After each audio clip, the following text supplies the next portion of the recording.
When she was 16, my daughter worked as a body double for my wife, an A-list actress. My wife simply told her, be professional. Months later, our daughter was overwhelmed by cyberbullying and eventually took her own life. Now, I will expose the truth with evidence from Starlight Pictures emails, contracts, and cover-ups. This is not a eulogy. It's a trial. To promote Chloe, my wife pushed her into a renowned director's film, but the movie had scenes with mature content, and when Chloe refused to film them, my wife made my daughter act as her body double. My daughter became depressed from the cyberbullying, yet my wife was busy comforting and caring for another child. When I called to confront her, she blamed me for overreacting. Why are you so worked up over a minor setback? If you can't handle a little pressure, maybe you're better off dead. But then, when our daughter truly chose to end her life amidst the rumors and gossip, my wife's hair turned white overnight in front of the funeral home. My daughter Lily died the day after she came home. When I found her, she was lying in the bathtub, her body cold, her wrists bleeding profusely. Maria handed me her cell phone. Based on her last chat logs, I saw a video that made me tremble. In the video, my daughter was surrounded by a group of strangers. They laughed mockingly beside her, spewing unspeakable obscenities, and my daughter sat there on the ground, shivering, her large, glistening eyes filled with terror. My whole body was shaking. I tried to pull my cell phone out of my pocket several times, but couldn't. My wife was busy with work. So I had been raising Lily since birth. I cherished Lily like a precious gem. Her safety was always my top priority. Only this one time, my wife said she missed Lily while filming on the film set, so I let Lily stay there for a few days, but in just those few days, such an accident occurred. Call the police. We must call the police. I told my wife firmly over the phone, I won't let a single person who wronged Lily get away with it. But my wife was unexpectedly silent. Ethan, isn't this making a mountain out of a molehill? Her attitude was too strange. I froze for a moment, and a vague sense of foreboding crept into my heart. Actually, I've known about this for a while. It was just the film set staff who thought Lily was cute, so they had her stand in during rehearsal. It's no big deal. It was all fake. And nobody actually laid a hand on her.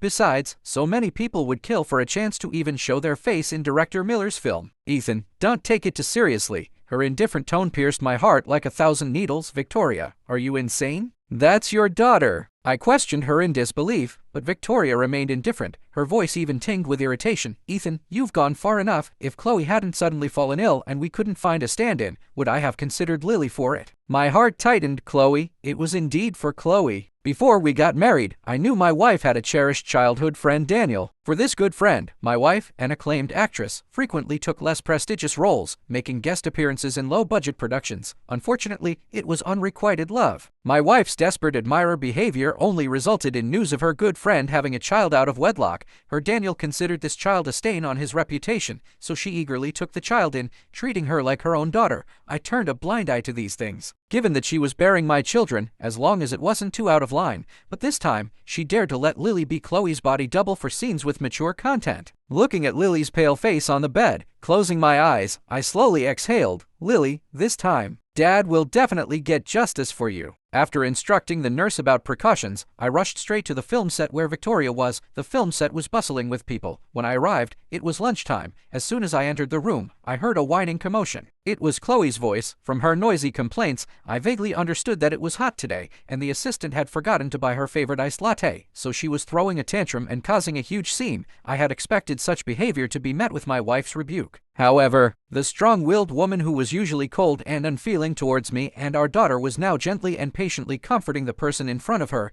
There, Chloe, it's all the assistant's fault for not buying Chloe's favorite milk. Godmother will replace her tomorrow, okay? I stared at the scene before me, stunned. There was a time when my daughter Lily, suffering from heat stroke, had asked her assistant to buy her some medicine. But what did my wife say? My assistant is here to manage my acting affairs, not to run trivial errands. Can't you just buy a bottle of medicine yourself? Is it really necessary to make such a fuss over it? So, she wasn't incapable of showing affection. It was just that my daughter and I had always been trivial matters that she could cast aside like worthless things. Victoria. Taking a deep breath, I stepped forward and called her name. Seeing me, the bright smile on her face vanished instantly. What are you doing here? She looked at me with disgust. Didn't I tell you not to come looking for me on the film set unless it was important? Seeing her sudden change in demeanor, I felt sick to my stomach, but there was something more important at hand. The footage of Lily as a body double cannot be released, I warned her sternly. Because of this, Lily cut her wrists in the mansion this morning. If that footage gets out, her mental state will collapse. Victoria's eyes flickered with a momentary pause, but then it turned to anger. What do you mean? Are you trying to threaten me with Lily's suicide? I'm telling you, That footage absolutely cannot be deleted if that part is removed. The plot of the movie will be incomplete. Chloe is counting on this movie to make a name for herself. At this point, her only concern was still that lousy movie. My blood boiled. I looked at her coldly. If you're so concerned about completeness, then let Chloe act in it herself. How dare you use Lily's pain to benefit someone else? As I spoke, a sudden pain shot through my chest. Looking down, Chloe, in a princess dress, holding that drink, viciously threw it at my chest. Who told you to parade around in front of me? The princess. You and that trash Lily are only fit to be my slaves. My temper flared because of Lily. I had never hit a woman before, but Chloe had used such an insulting tone to curse Lily. This was beyond unacceptable. I grabbed Chloe by the collar and lifted her roughly. Ethan, are you crazy? For the first time, panic appeared on my wife's face. She rushed over, trying to snatch Chloe from my grasp, but I slapped her with my free hand. You're the one who's crazy. Lily is fighting for her life in the hospital, and you're only concerned with bonding with someone else's daughter. Victoria, do you have any heart? The toy sword in her hand frantically jabbed at my chest, and Chloe screamed and cried in my grasp.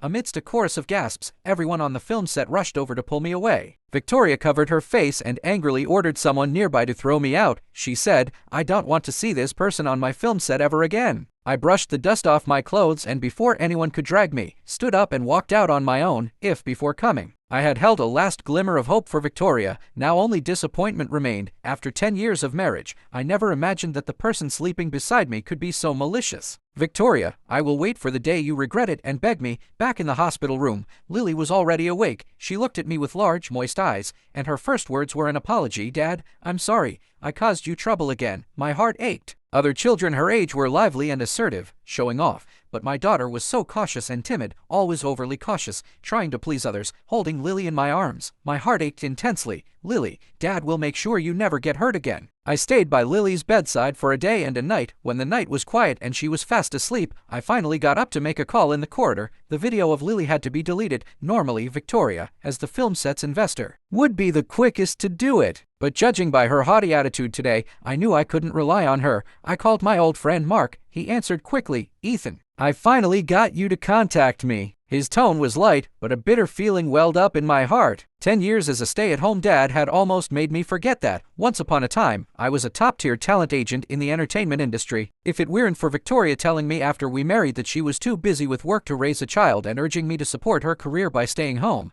I wouldn't have fallen to such a humble state today. Mark, I need you to do me a favor. Forcibly collecting my emotions. I told him my plan. The film Victoria was shooting told the story of a dancer from a red light district. Such a controversial character could indeed win awards internationally, but a slight misstep could also cross legal boundaries. No normal person could tolerate the footage of Lily. Since they weren't willing to handle it internally, I would report it to higher authorities. I believe justice is never late. After hearing my plan, Mark sighed deeply. Victoria's an awful person. To mistreat her own daughter like that. Don't worry, Ethan. Mark will take care of this for you properly. Sigh, you know, if you hadn't left the industry back then, you wouldn't need to go to such great lengths for something so small. A few phone calls would have solved it. Yes, if only I hadn't left the industry back then. How wonderful that would have been. Why would I have had to live at her mercy as a fool for her for so many years? Fortunately, it was not too late. This time, I wouldn't make the same mistake again. Under my complaint, the film set was successfully ordered to make changes. My wife cursed me out in social media messages. She called me a ruthless scumbag,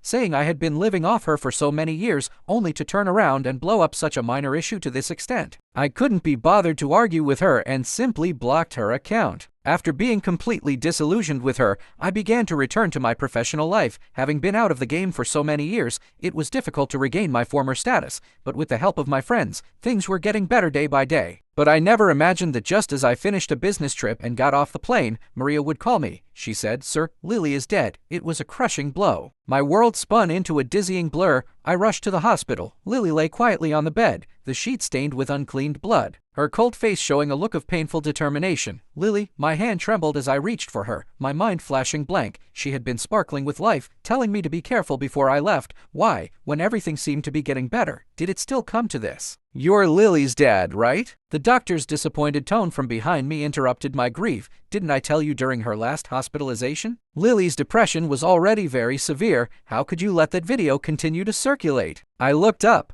stunned. and almost numbly opened my cell phone, which had been beeping constantly. Social media messages poured in like a tide. From scraps of information from my friends, I learned the reason for Lily's second suicide attempt. It turned out that, to maintain the film's narrative integrity and gain more buzz, my wife's film set, despite being ordered to make changes, still took the risk of promoting the footage on international platforms. There are no secrets on the internet. The footage circulated privately across various apps. In corners I hadn't seen, countless hateful messages flooded Lily's small account. Lost and helpless, she had sought help from her mom, a fellow woman, but received only a scolding, telling her not to be overly sensitive, with no way out. She finally had a mental breakdown and chose to end her life by jumping from a building. Looking at the screen full of malicious words, I could barely breathe. My wife's message was at the top of my chat list. My hand trembled as I opened it. And there was only one sentence, ha ha ha, Ethan. I won this time too. Yes, Victoria, just as you wished, Lily is dead. You finally achieved the ruin of our family. I couldn't take Lily's body, so I chose to go home alone to pack my belongings. In the car, I had already contacted a lawyer to draft divorce papers. But when I drove back to the mansion, I unexpectedly saw a figure I hadn't seen in a long time. Victoria stood at the door, the table laden with various dishes. Why are you only coming back now? I've been waiting for you at home all afternoon. She frowned, accusingly, and stood up to take the backpack from my side. I stood still. I knew she was probably feeling a guilty conscience after releasing the video, using this as a way to smooth things over. If she had tenderly and considerately prepared a meal for me like this before the incident, perhaps I would have softened, but now Lily was gone, and I would never fall for her act again. Why are you standing there? Come quickly and eat. Chloe has been waiting for ages. Her stomach is growling. Seeing that I wasn't moving, Victoria's tone gradually became impatient. She paused, then seemed to remember something and asked casually, "Oh, by the way, where's Lily? I haven't seen her since I got back. She's always running around all day, not ladylike at all." Her mouth was like a venomous snake, mercilessly pouring her ugly assumptions onto her own daughter. My heart turned to ice. Lily is dead. Who? She didn't quite catch it at first and froze on the spot, but then it turned to unprovoked malice. Ethan,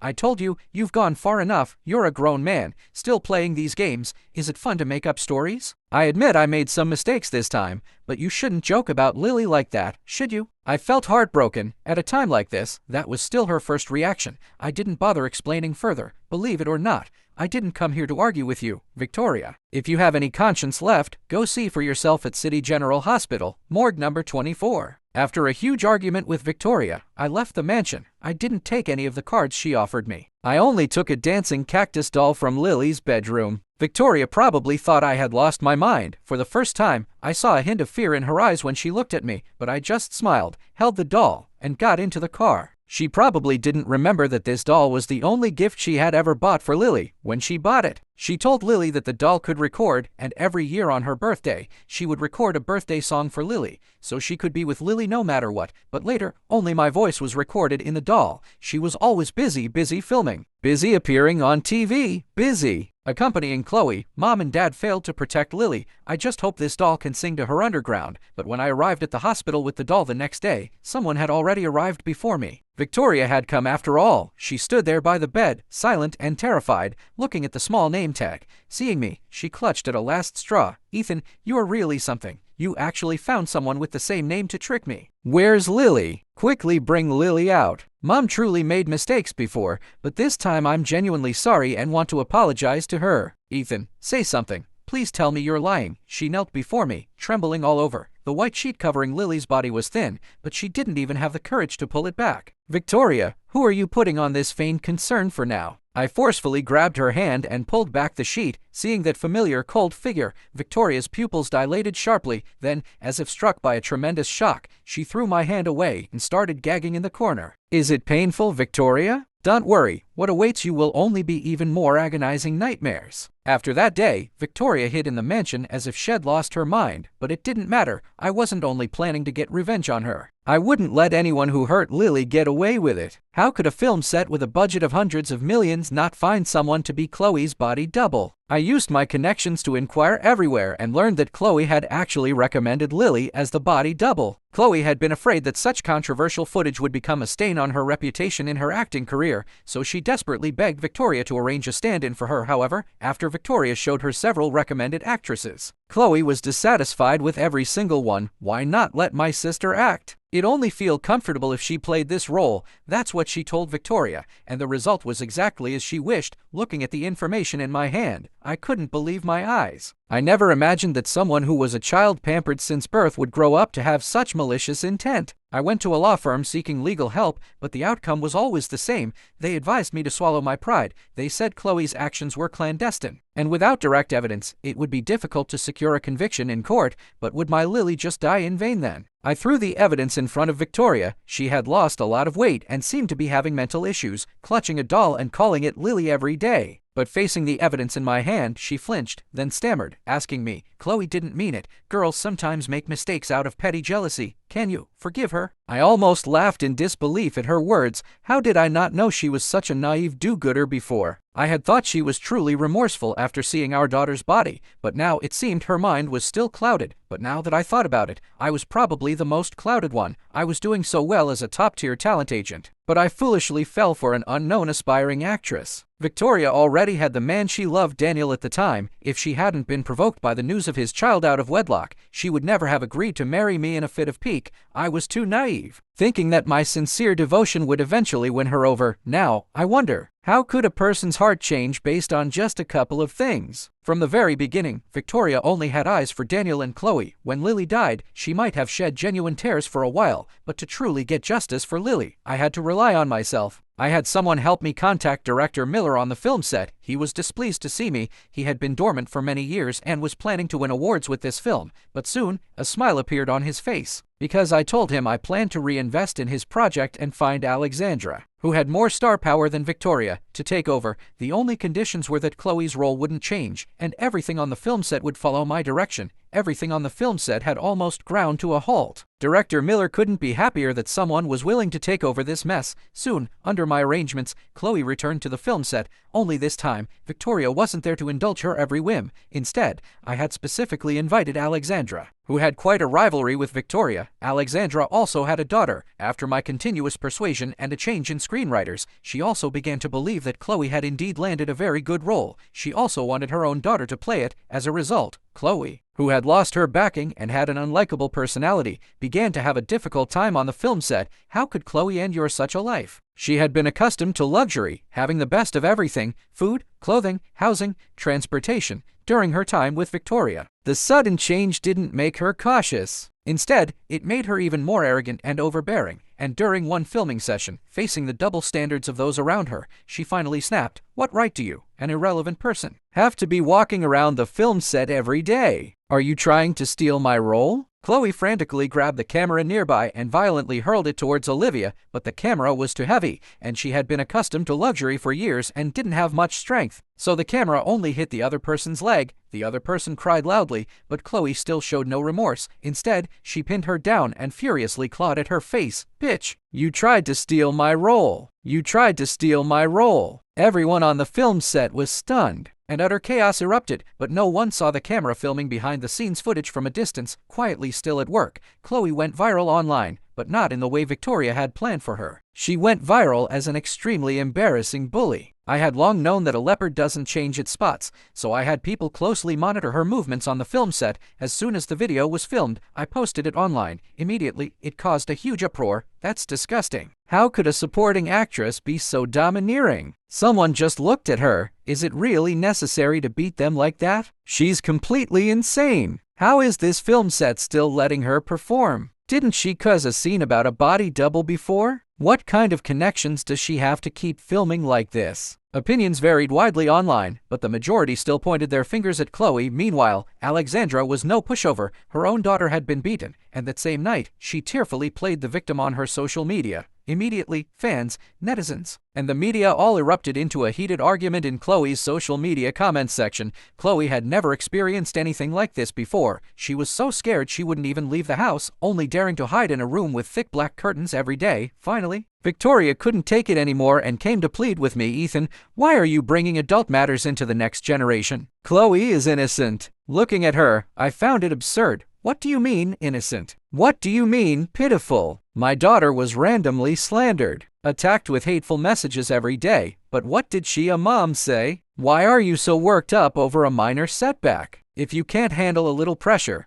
Maybe you're better off dead. Later, my daughter truly died, and even then, social media was still constantly sending her inexplicable private messages, and now I'm just making the instigator pay the price they deserve. Why is she in such a hurry now? The online buzz continued to intensify under pressure. Victoria finally came forward and publicly admitted her mistakes. She thought this would help Khloe restore her reputation, but the top-liked comment below questioned her, "Is Khloe your daughter? What right do you have to apologize for her? She froze on the spot. For all those years, she had seemingly lived in a fantasy with her cherished childhood friend. Khloe resembled Daniel, and Victoria thought that by helping to raise his daughter, it would be as if she had truly married Daniel, but at that moment, everything shattered before her eyes like a fleeting dream. No matter how kindly she treated Khloe, in the eyes of the public, she was still just a close adult friend, and her own flesh and blood daughter had long died in a cyberbullying incident that Victoria herself had initiated. She suddenly felt an immense sense of regret. She deleted her social media and called Ethan,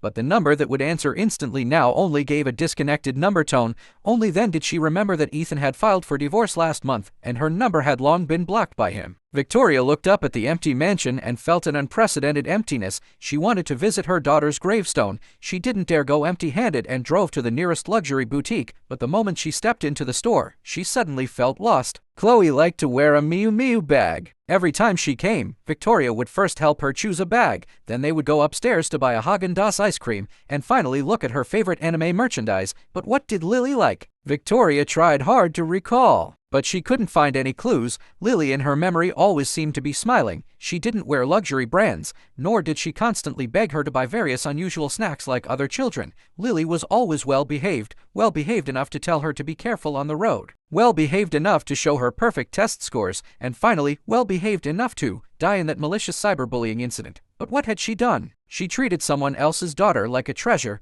pushing her own well-behaved Lily into a terrible situation. If, at that time, she hadn't released that video, she would have had a chance to save Lily. On a bright and sunny afternoon, a beautiful woman was hunched over the steering wheel of her luxury car, sobbing uncontrollably. I saw Victoria again at a charity event at a children's home. I hadn't seen her in a long time. The online buzz grew more intense, but just an hour after posting her apology statement, she deleted the video and stopped defending Khloe afterwards. Alexandra sued Khloe for charges of assault and battery in the courtroom. But Victoria did not attend the entire process. Instead, after the incident, she announced her retirement from acting. She disappeared from public view. While my career improved, my position before I retired was high enough. Not everyone was as heartless as Victoria. Many people, knowing my plight, were willing to give me a hand, so I started my own company, busily navigating the world of fame and fortune every day. To not forget my original intentions, I volunteered weekly at a children's home on the outskirts of town. Most of the children here were either born with illnesses or had been abandoned by their parents. After losing Lily, many people advised me to adopt another child, but I always refused because I was afraid Lily would be upset if she came back to see me. They said children have a special spiritual connection, and by becoming a volunteer, these children might be able to help Lily if they saw her. I didn't want Lily to suffer so much anymore, but I never imagined I would see Victoria here compared to before. Her face was terrifyingly pale. She was thin from her acting days, but now she had a skeletal, unhealthy thinness. We implicitly avoided speaking to each other, but the children's home task coincidentally assigned us the same child. That child also had large, glistening eyes, and always reminded me of Lily when she looked at people. The children's home director asked us to help her draw, which I found a bit amusing. Victoria was famously obsessive about art. The phrase "do it best or not at all" was practically her life motto. Once, when Lily drew an unconventional sunflower, Victoria simply left with a cold expression. This time, I couldn't help but want to ask the director to assign a different task, but unexpectedly, when the child drew those wildly imaginative lines, Victoria was no longer as irritable as before. Instead, she seriously and carefully filled in the colors for her. I stood by, watching blue skies and white clouds appear on the paper. Finally, the girl drew 3 people in the picture. She told me, "This is for Ethan and Victoria."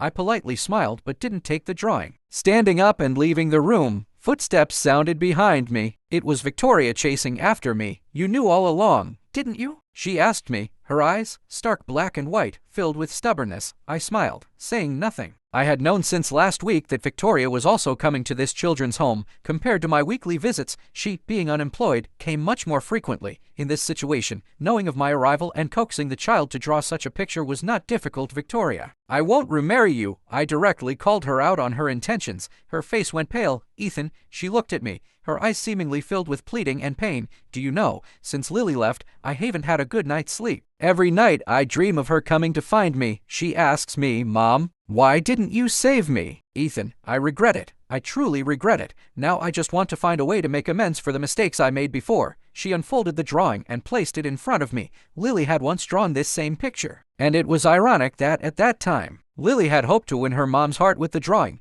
but now Victoria needed this counterfeit to make me play along with her charade. Victoria, do you know where the original drawing is? I looked at her lost gaze and smiled. At the window from which Lily jumped, she tore that drawing to shreds. Victoria, I have no interest in playing this childish pretend game with you. When she needed you most, you were comforting Daniel's arrogant and overbearing daughter. Late affection is worthless. I have no right to forgive an unforgivable person on Lily's behalf. The court's verdict came down. Chloe's bullying incident had caused too much of a stir. Her actions and social impact were too egregious, and she received the legal judgment she deserved. But that wasn't the most interesting part of it. In the courtroom, her guardian was required to attend. Victoria's cherished childhood friend Daniel, who had been absent for so many years, finally showed up. But his first words were to accuse Victoria. I won't pay a single cent for this lawsuit. She wasn't raised by me all these years. Whoever corrupted her is responsible. Victoria was stunned by his attitude. She had thought that after all these years, even if he wasn't grateful for her paving the way for Chloe, he should at least show a bit of consideration for their past. But now it seemed that everything was merely her own constant beautification in her memory.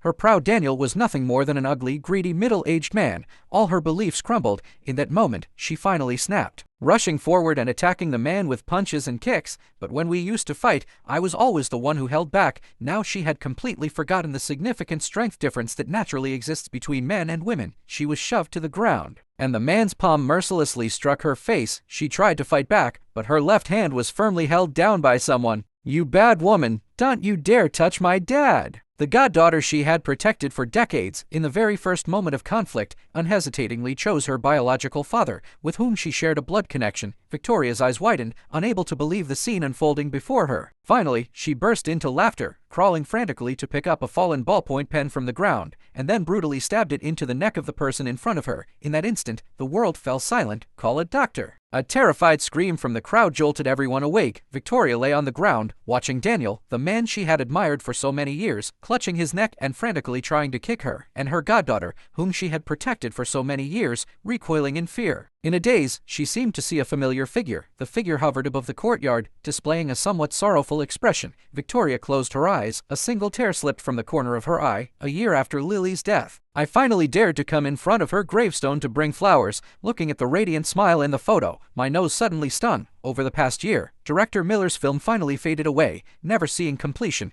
Chloe and Victoria were successively imprisoned, and even Daniel, the man Victoria had yearned for, lost his ability to speak due to the ballpoint pen she stabbed him within the courtroom. Everyone received their just desserts, but my Lily could never come back. I pulled Teddy Grahams, Cheez-Its, and various drinks out of my bag. For years, I've regretted that during the days Lily was sick, I didn't let her eat enough of her favorite snacks. Victoria always said she hadn't slept well since losing Lily, but it was the same for me. Every night when I closed my eyes, I could only recall Lily's cold face, because I always remember Lily's last moments before she died, when she tore up the drawing that belonged to our family of 3. I thought she must have been disappointed in me too. That's why I didn't rest for a moment until those bad people paid the price they deserved. Now, Dad finally has the right to see you. I set down the flowers in my hand and knelt in front of the gravestone. A light breeze came from somewhere, causing the flowers in front of the gravestone to tremble slightly. I reached out to steady the flowers, and the wind that swept past my hand seemed to unconsciously brush my pinky finger faintly. I seemed to hear that familiar female voice in my ear. She said, Dad, I've caused you trouble.